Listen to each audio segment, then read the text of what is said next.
K. Carl Smith's current program taken from the website eventbrite.com. K. Carl Smith is the nation's #1 diversity engagement expert. K. Carl is a creator of the Fredrick Douglass Republican (FDR) engagement strategy.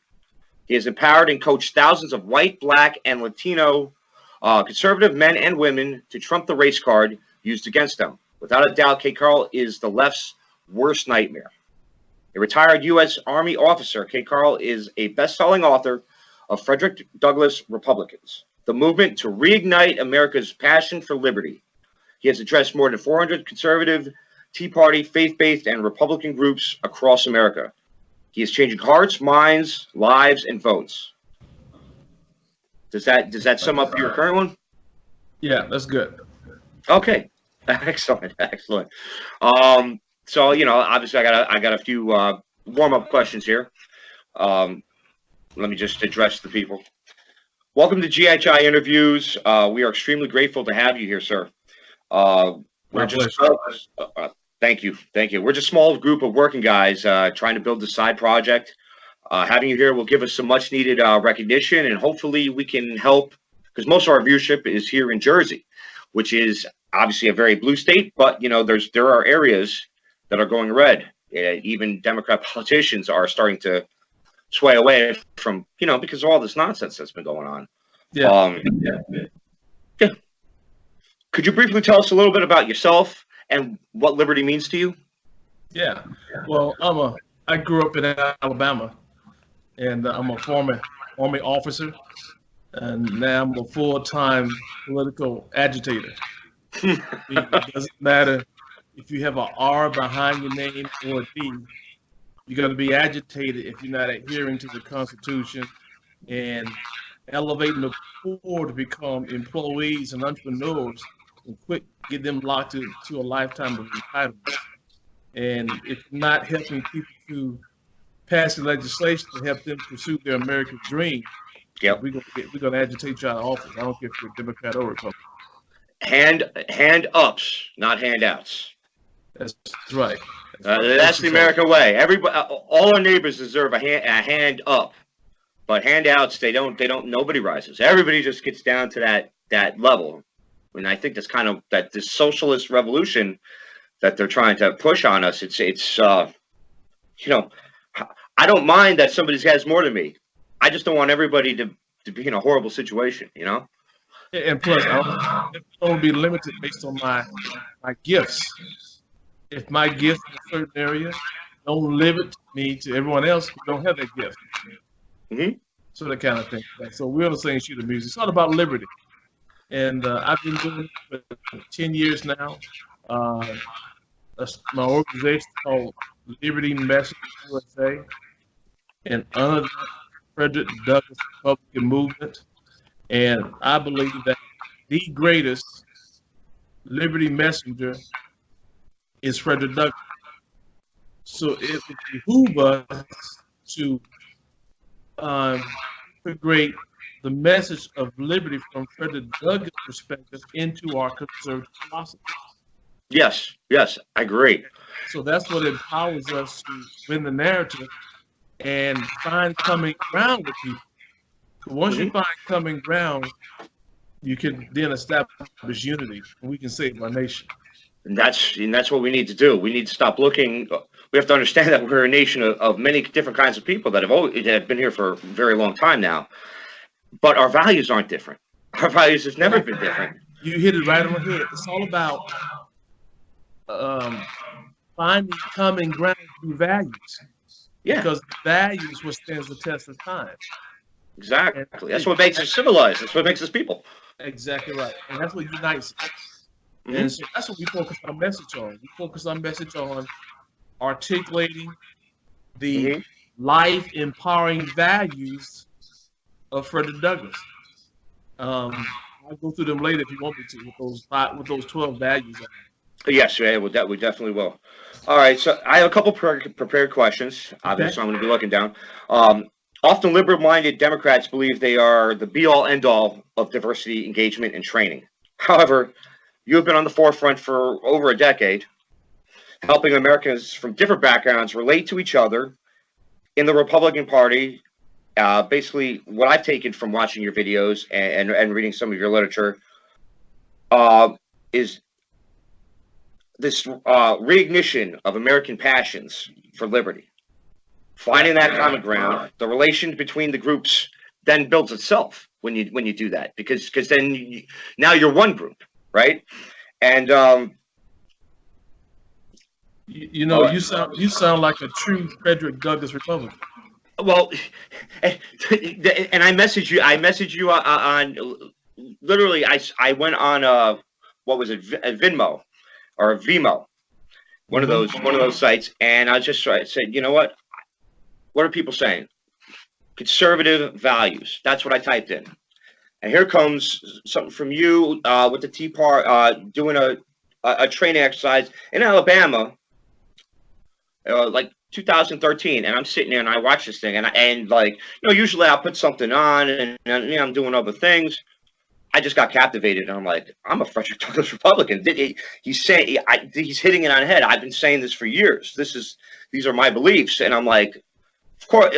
Well, how did I come to these beliefs? Well, because these are American beliefs. And I loved when you went into JFK and the charade. Yeah. And my parents are amazing people. They're Democrats. We have some lively discussions. They are what most would call Kennedy Democrats, where they believe that there was a switch, and they ate the popcorn, they drank the Kool-Aid. But great people, good people. Their values do not reflect their voting habits, especially in times. The Democrat Party today doesn't come close to what it was in Kennedy's time. Exactly.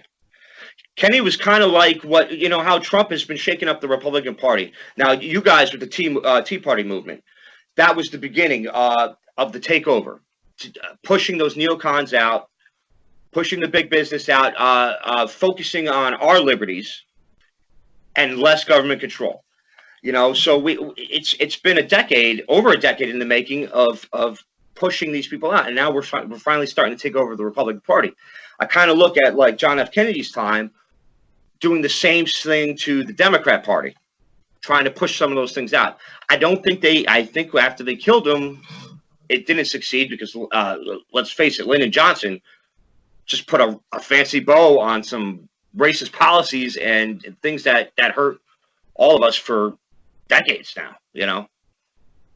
I think what's happening in America now, and that's why it's so important that liberty advocates learn how to win the narrative. A lot of Americans are feeling the pinch and the misery of failed socialist policies. Mm-hmm. They feel the pinch now, and so, but they're looking for an alternative. The problem is Republicans and conservatives are ineffective when it comes to messaging, so nobody listens to us. It's not that they disagree. We haven't learned to articulate it effectively. Yes, it's marketing. That's what we bring to the table by leveraging predators. Exactly, and you went on in that. I also saw your speech last month in October. We're going to get to that too. I have some questions on that. Turning point, yes. But going back to that speech, 10 years ago, or was it 6 years ago?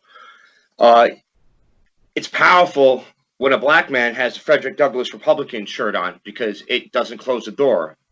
But it's even more powerful to a Latino or a white or an Asian person because now it's like in the head, this marketing strategy. It's like now in the head, they're not. Nobody's even looking at racism. Like it just gets pushed out. And it's like, and it's like, so then you can actually talk about the issues by talking about the values, because if you just talk straight issues, you're not going to change anybody, because everybody has a way. You're right, because issues is not what unites us. Issues divide us. Values is what unites us. We all want the same things. Yeah. It's it's the values. That's why Fredrick Douglass is so key, because the things we're talking about in our country today that we're dealing with, I'm talking about school choice, legal immigration, the role of government, the nanny state ideology that exists in some people. Douglass wrote about these things, and he had to live through it. So what he has to say, being a former slave, that's what bridges the gap and resonates with people. Because if you heard me say before, no American today can out-victimize it. No, absolutely not. And what do you end up with? 500,000 in the bank, which is like 10 million today, something like that. I mean, some insane numbers. And that's just from hard work. That's just from. There are some people who don't have that today. Exactly. You know? He did it. Yeah. He did. And it's because they can't open a business. They can't do things for themselves because of regulations that are unfair. You know what I mean? It's like, why do you have to ask the government's permission for rainwater? That's insane. You know, less than 100 years ago, the government was telling you had to have 2 chickens and grow your own eggs. Now they make it illegal in almost every city. It is. You know, you and I, we shake our head at it, but there's something more diabolical happening behind the scenes. Okay. I just read an article yesterday where in Virginia now controlled by the Democrats, socialists.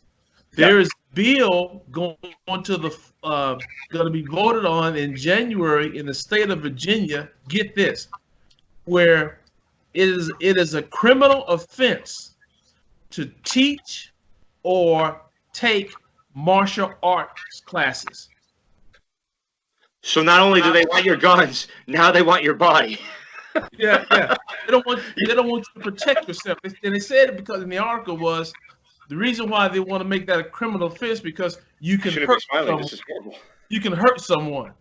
Well, if that's the case, then they need to ban guitar lessons because I can knock somebody out with my guitar.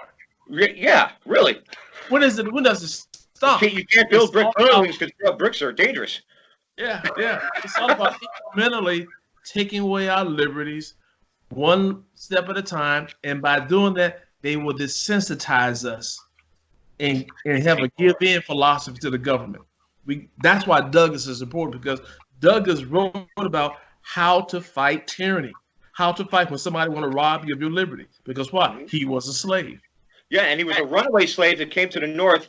And when he did come to the North, there were laws to bring him back. Him and his movement was what changed that, is what allowed him. You know, this is things that Americans need to know. We don't learn about that. We learn about he was a slave. We don't learn that he had anything to do with the Republican Party at all in school. I mean, and I'm going back 30 years when I was, when I was in grade school and going to the middle school and stuff. But it's almost like they're trying to paint him as this victim. Despite all these things, he still did some good. And it's like he literally gave us our modern world along with some other gentlemen because he paid attention, and it's like, why isn't he raised as a hero? I don't get that. So like, I'm totally going to go off questions now because, I did want to ask you, could you just give us a brief overview of the current seminar, and where you're going and where you're focusing your attempts? Yeah, the whole idea of the seminar is to empower liberty advocates, conservatives, empower them with the confidence, the knowledge, and the skill to win the narrative. In other words, how to engage their family members, their friends, people in different communities who may not look like them. How you engage anyone regarding your conservative values or the message of liberty, and do it in a way where you don't have a confrontation, but you actually have a conversation. How do you do that? In other words, how do you trump the race card, pun intended? The funniest, pun intended, the funniest thing about that quote for all the viewers, that was part of his line when trying to get this to the group I saw him speak to, and he long before Trump was a candidate to anything, he's like, how do you trump the race card? Because obviously we all play spades, right? So it just, providence that it comes, because now that slogan is now people can also smile when they hear that, but it's very true. You got to make people smile. You have to have them go back to their values, because even people on the left. I mean, some I think I talked to you in our conversation about the over the window and how far left it's gone. When we were on the phone the other night, but most centrists and leftists, they still have the same values that we have. They have different ways of getting there. And I think we kind of have to wake them up in a way to say, hey, listen, your view on how to get there is fine. Just don't sacrifice these values, because you believe in them too. You don't want your children to grow up in a world without them. And I don't think that they realize the stakes are that high. I don't think that they see that they're actually, by giving away their freedom and by giving away their liberties, that they're actually giving away their values. Well, what I found out, you're exactly right. Most people who call themselves the left or identify themselves as Democrats, what I found out, and they got that indoctrination in college, most of them. Yeah. What I found out, they never heard the counter argument. No, I never did in college. They never heard and understood the message of liberty coming from Fredrick Douglass. Yeah. So or anyone else for that matter. Exactly right. So when you bring in a slavery metaphor to help them understand the oppression that socialism causes, they get it. It's humanizing. It's humanizing because you're taking probably the most extreme example that we could find in this country, 300 years, is Fredrick Douglass going through this, coming out, and then reaffirming that document that didn't include his forefathers at the time, but still recognizing that document, if we do it, if we put away those things and we look at it for what it is, this is our avenue, so we can build a great country, so we can be one, Otherwise, we're all going to be slaves. We're on our way. Douglas said on one occasion, he said, the problem is not with the Constitution. The problem is in the application of the Constitution.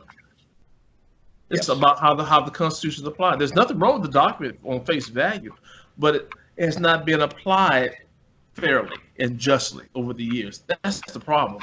Why? Because men are not angels. Exactly. It has to do with the individual, not the charter. That's right. Yeah. Exactly right. So you were in Turning Point last month, and I saw that. We used that for our promo. I don't know if you saw the promo yet. I was very proud of it. I got Walter over here. He was proud of it too. Have not seen it, so I do want to see it though. So make sure you email it to me. Yeah, I'll email it to you. We got some good feedback on it. But I just want to give you something that I've noticed with myself. Okay. I've known from my own experiences that conservative message has been growing despite censorship here in the country. I've always leaned towards the right, but I've always been a centrist most of my life. Taking a little here, taking a little there, voting my conscience, right? But it seems, since the window has moved so far left, that people on the left think I'm some kind of far right extremist, and I'm really just the same person I always was. There has been many pundits that have awakened me to this, what we call a few years ago red pilling, right?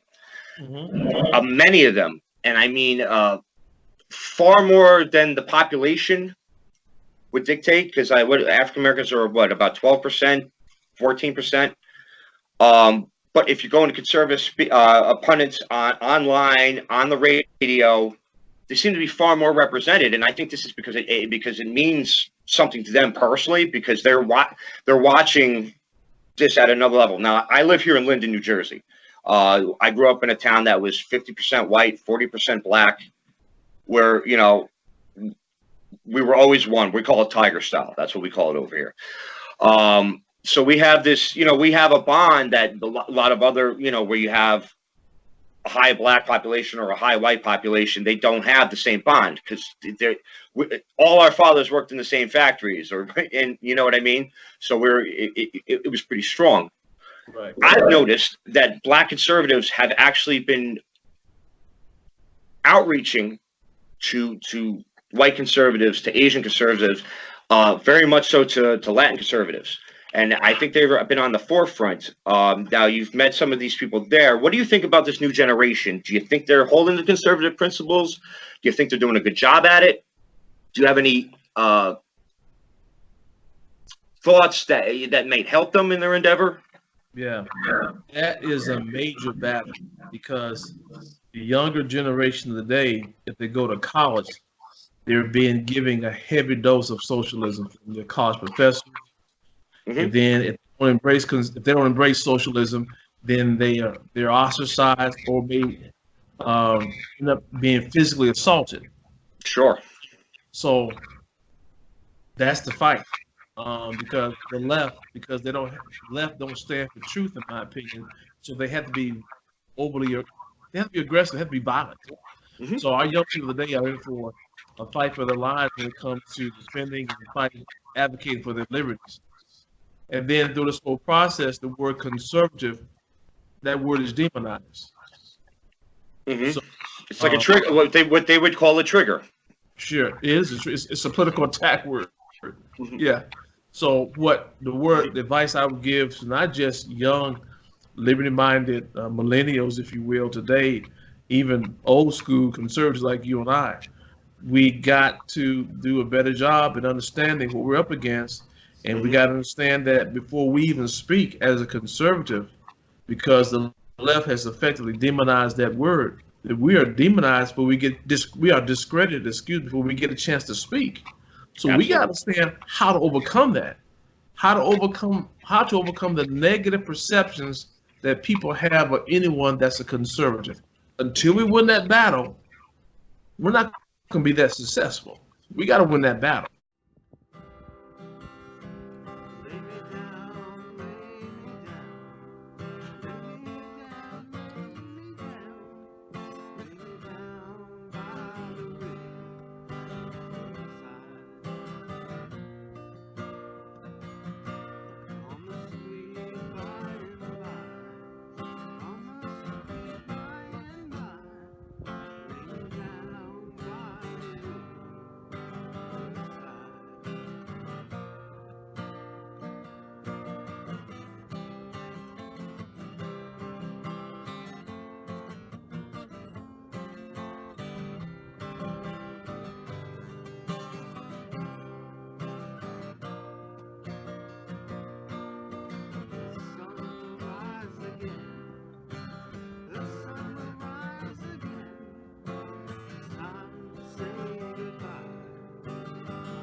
You know, I had an episode the other day. I was talking about free speech, and I was talking about free speech is ours, not yours. You know, basically to leftists, we have this belief that other people that we're trying to talk to generally have, and they don't realize that they're having it, or they don't realize that they have it. So marketing is a way to let them know that we're actually the same, that we want the same things at the end of the day. And I'm sorry, the point I was trying to make is that it's not wrong to market a good idea. And if you're not marketing a good idea, you're not trying very hard. And if you're not trying, then you don't care. So us as conservatives, we do need to. I'm going to cut a bunch of that out. But us as conservatives, we need to market the values, the ideas, the things that bring us together. We have to. I mean, sometimes it's a little inflammatory to talk about truth, because a lot of these people can't handle the truth because they were told lies, or they believe the worst, right? Because they're programmed. So I like your approach. I like going towards the values that we know that us as humans are all going to share. Right. These people that say these things cannot look at their grandmother. And I'm a first generation American. I grew up in this town. A lot of us were first generation or immigrants that came as small children. And every single one of us that is a first generation or was it a child immigrant, we're all staunchly pro-Constitution. We're all staunchly anti-Democrat. The thing is that anybody that's been here for 3 generations, they're just completely brainwashed. They don't realize what socialism brings. They don't have grandparents that can tell them the horrors. It's foreign to them. It's not real. They don't understand the weight of this. Sorry, I went on a little soapbox there. But yeah, you're right. That's why using a slavery metaphor becomes important, because people don't understand socialism. They don't understand communism. They don't understand Maoism. They don't understand all those things where they want to rob you of your liberty.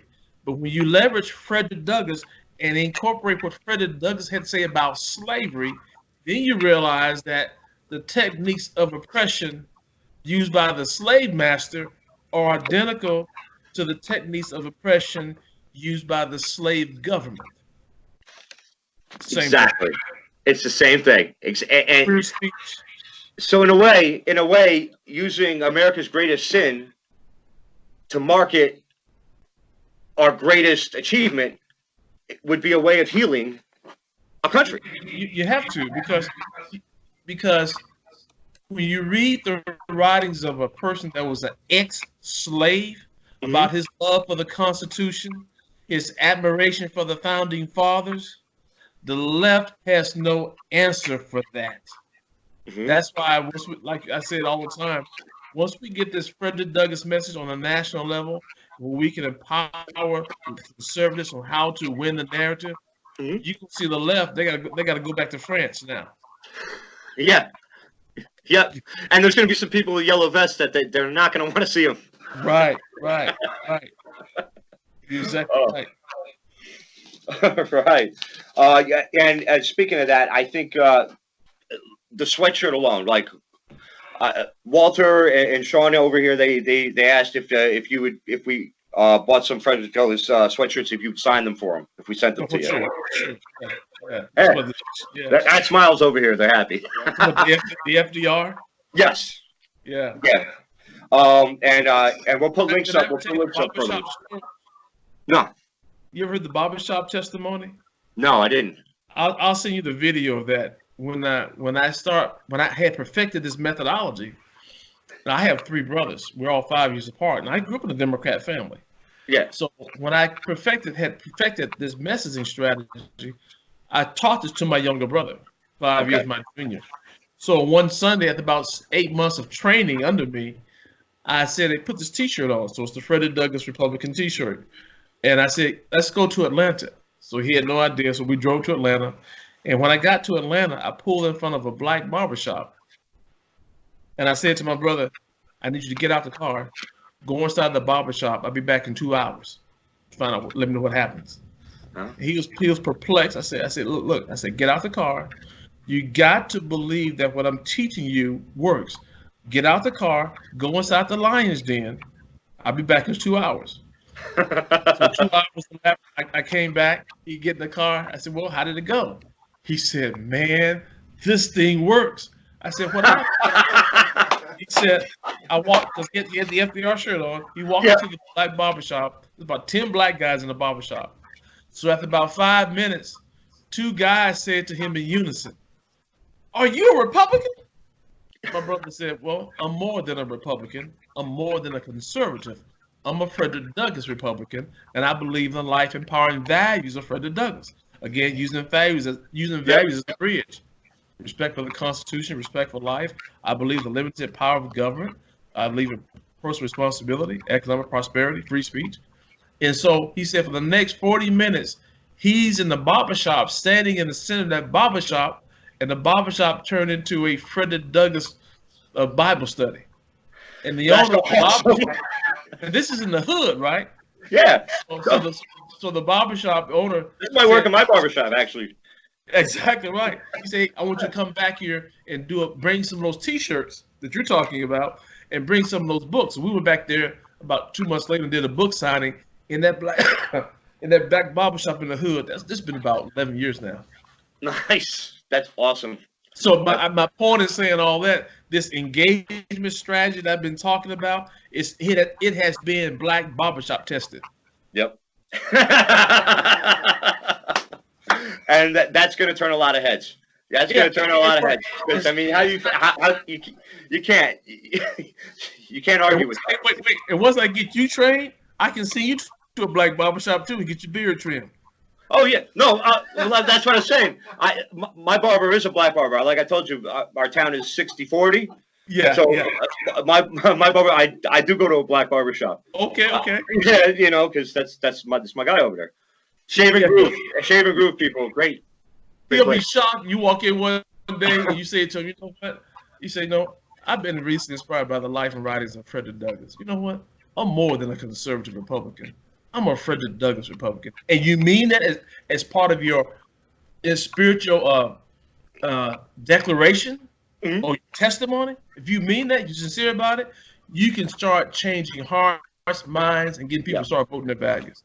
And when I first came across you, it's what spoke to me so much is like, I don't see how anybody that calls themselves a conservative, I don't see anybody that is a Republican that actually works for the Republican Party and the people, honestly, could not be a Fredrick Douglass conservative, because this is what it is.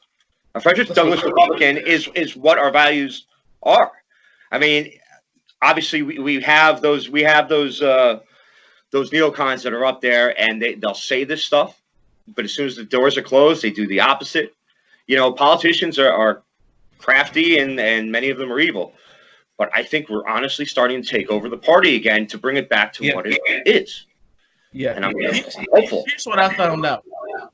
A person that is a racist will never, ever embrace the Fredrick Douglass Republican philosophy and message, because they cannot get themselves to come to a point and say, I hold Fredrick Douglass in high esteem. I hold this black guy in high esteem.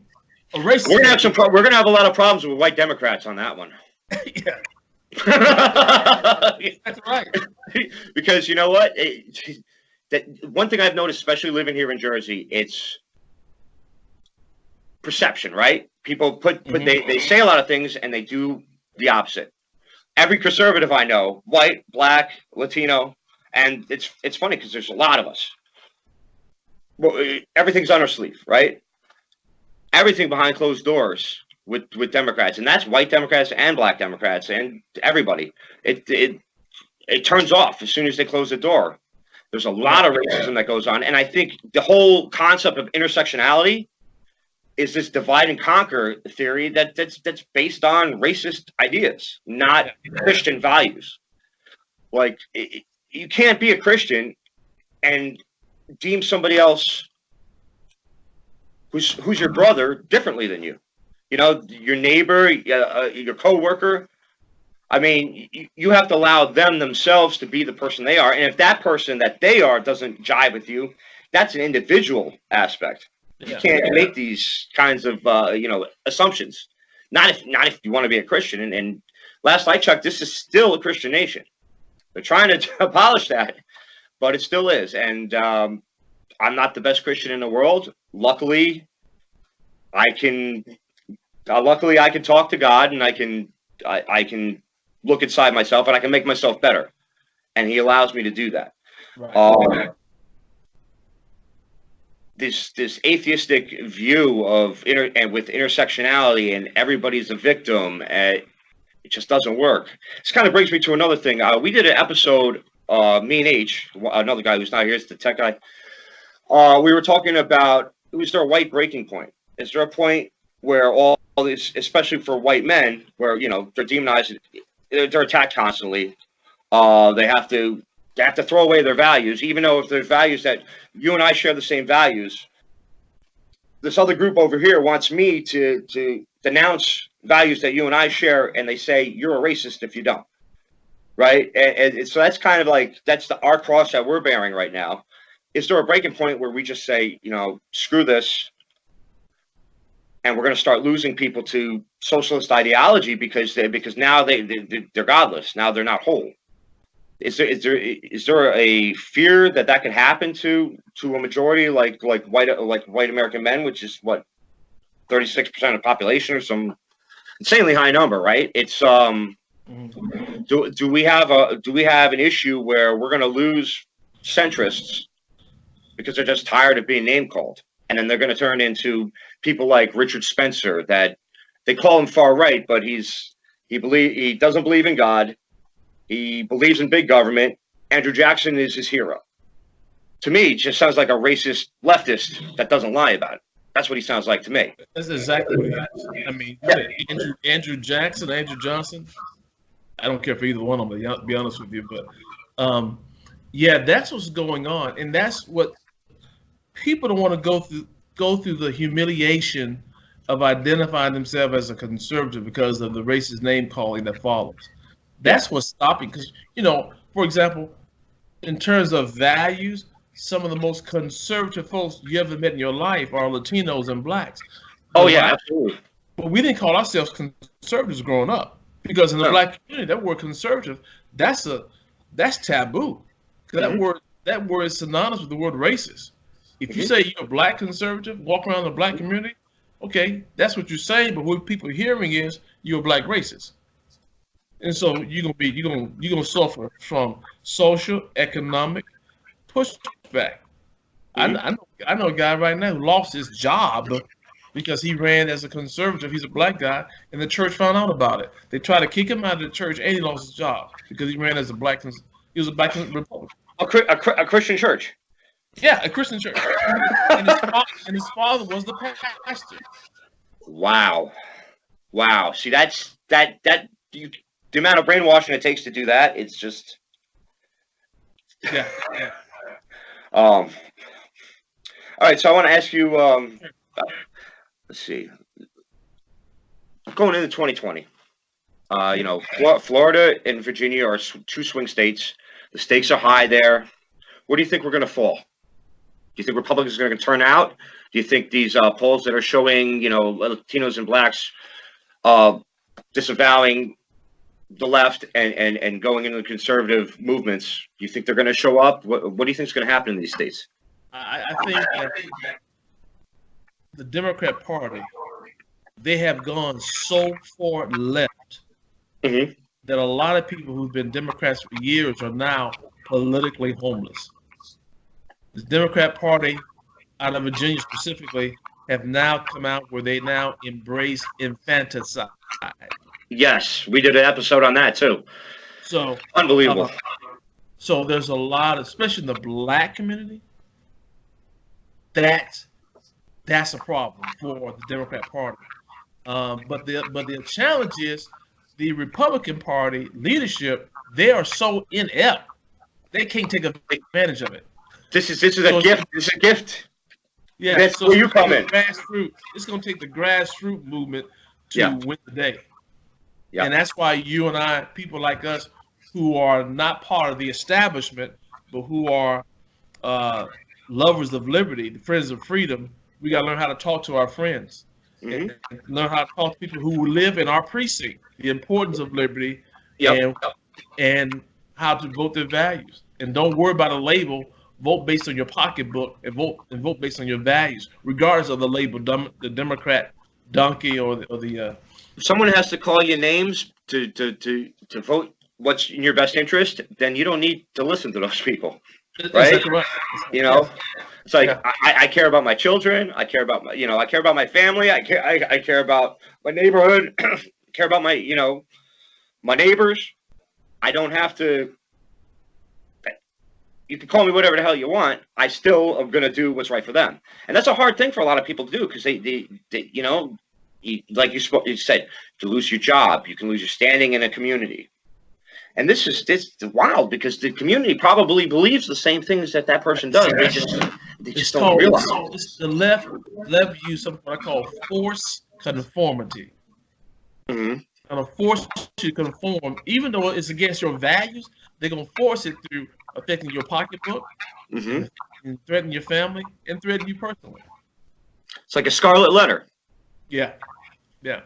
So we will win, but we got to play like the game is tied right now. Not that we're ahead, but we will win. But we got to stay in the trenches though, because even though we may win this battle, there's another one along the way. Yes. The left is not going to quit. No, they're not going to quit because they have no. They don't have to conform to any level of decency, and obviously the truth doesn't matter. So you can always make up a lie. But you talked about being in the trenches, so I wanted to say, Dalvin Tomlinson. We need from Alabama. He's on my G-men. He's a big blue. We need him to get like 30 tackles. I think he's at like 21 now. We need him to average about 30 a year. We need him.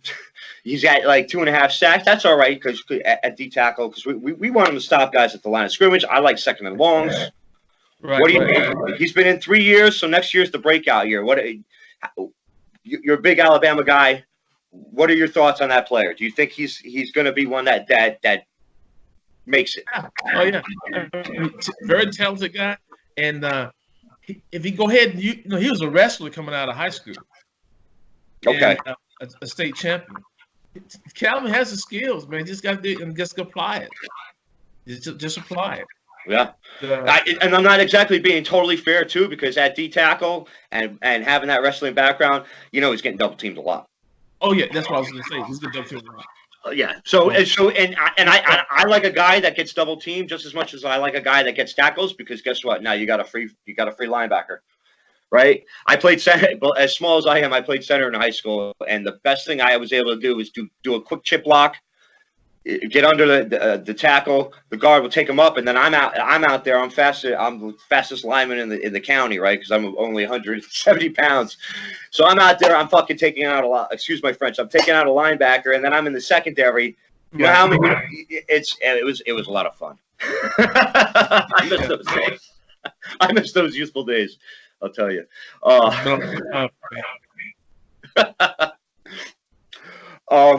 We talked a little bit. I brought up the Richard Spencer thing, and there was a thing that happened in 2013.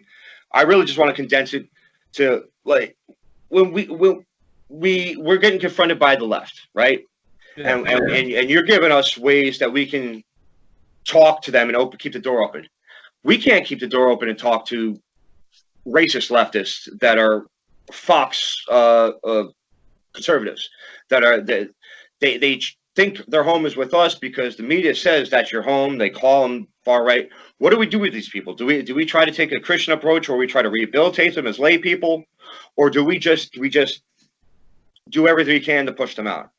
When it comes to engagement, only 80% of the people you engage are worth talking to. 20%, you need to identify them, who they are, what they stand for in 25 words or less, and don't leave them alone, because there's nothing you can do.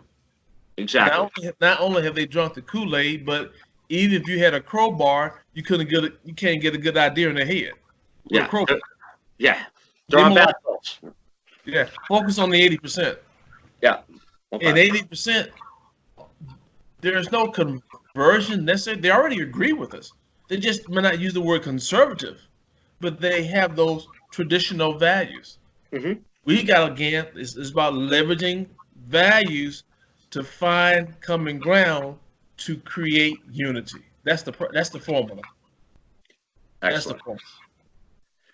All right. Well, we're pretty much out of time, and that's a perfect way to end it. Unless there's something else you want to speak about. No, let me leave you with a quote.